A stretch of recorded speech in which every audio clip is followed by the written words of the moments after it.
Assalomu alaykum. Bugun sizlar bilan judayam oson usulda hammaning eng sevimli shokoladli kurabiya, haqiqiy shokoladli lazzat tayyorlaymiz. Farzandlarimning eng sevimli shirinligini sizlar bilan birgalikda tayyorlaymiz.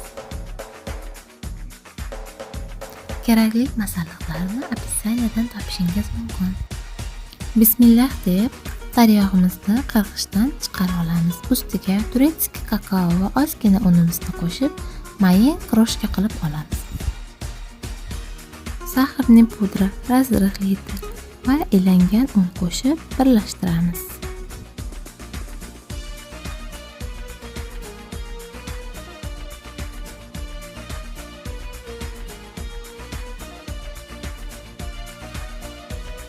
Endi esa yoqimli qismi.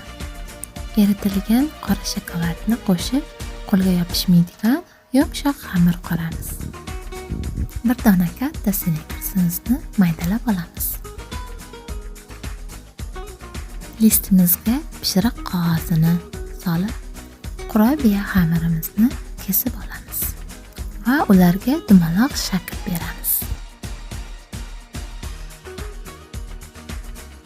Ichiga maydalanib yashiringan snikers bo'lakchalarini har bir kurabiyada kutilmagan shirin syurpriz dumaloq shakl berganimizdan so'ng ichiga snikers bo'lakchalarini joylab chiqamiz.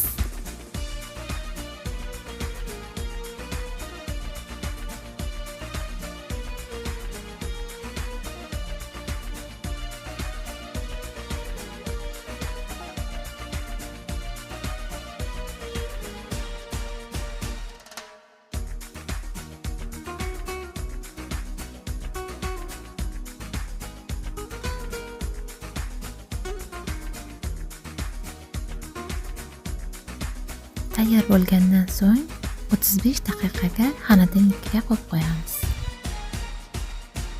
Xonadonlikdan olib, gaz pechiga 200 gradusda 20 daqiqaga pishirib olamiz. Mana shokoladli kurabiyalarimiz ham tayyor.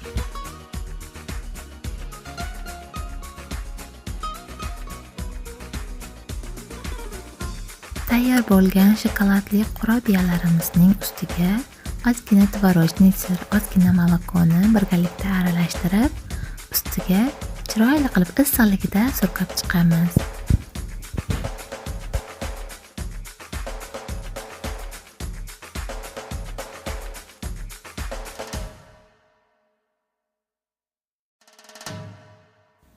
Maydalangan pista bilan bezaymiz.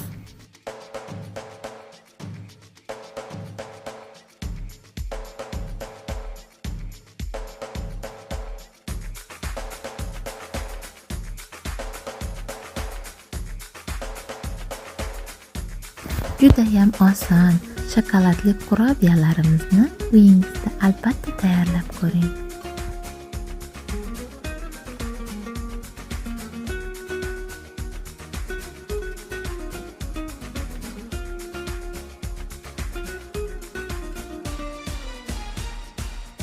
Judayam ajoyib, mazali shokoladli kurabiyalarimiz ham tayyor. Yoqimli ishtaha.